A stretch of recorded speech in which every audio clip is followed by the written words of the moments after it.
insonga ko'p narsa kerak emas. Millioner bemori ham ko'rdim, uyi yo'q, oilasi yo'q insonni ham ko'rdim. Ular oxirgi nafasi, oxirgi lahzasi shu bo'ldiki, yashash xohlashdi. Oddiygina yashash. Sizni baxtsizligimizga sabab marketing. Biz ko'p narsa xohlaymiz. Bizga shunaqa miyamizga bunushat qilishadiki, biz baxtsizmiz, qachonki u narsani olmasak. Biz baxtsizmiz, qachonki bu mashinani haydamasak. Miyamizga shu narsani singdirishgan. O'shaning uchun ham insonlar baxtsiz. Baxtli bo'lishga ko'p narsa kerak yo'q. Va oddiy narsadan baxt ola oladigan, oddiy narsadan xursand bo'ladigan inson eng boy hisoblanadi. Bu gaplarni eshitib, tavba dedim, astag'firulloh dedim. Endi alhamdulillah deyman. Nimaga? Shu barcha bir xil odamlarni dunyoqarashi, tushunchasiga qaraganimda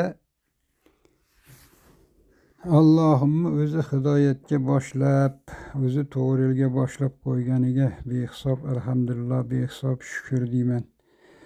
Bu dunyo baribir hech narsaga arzimaydi. Alloh o'z kalomida aytgan. Bu dunyoni pashshani qanoti ham vazni yo'q deb aytib qo'ygan.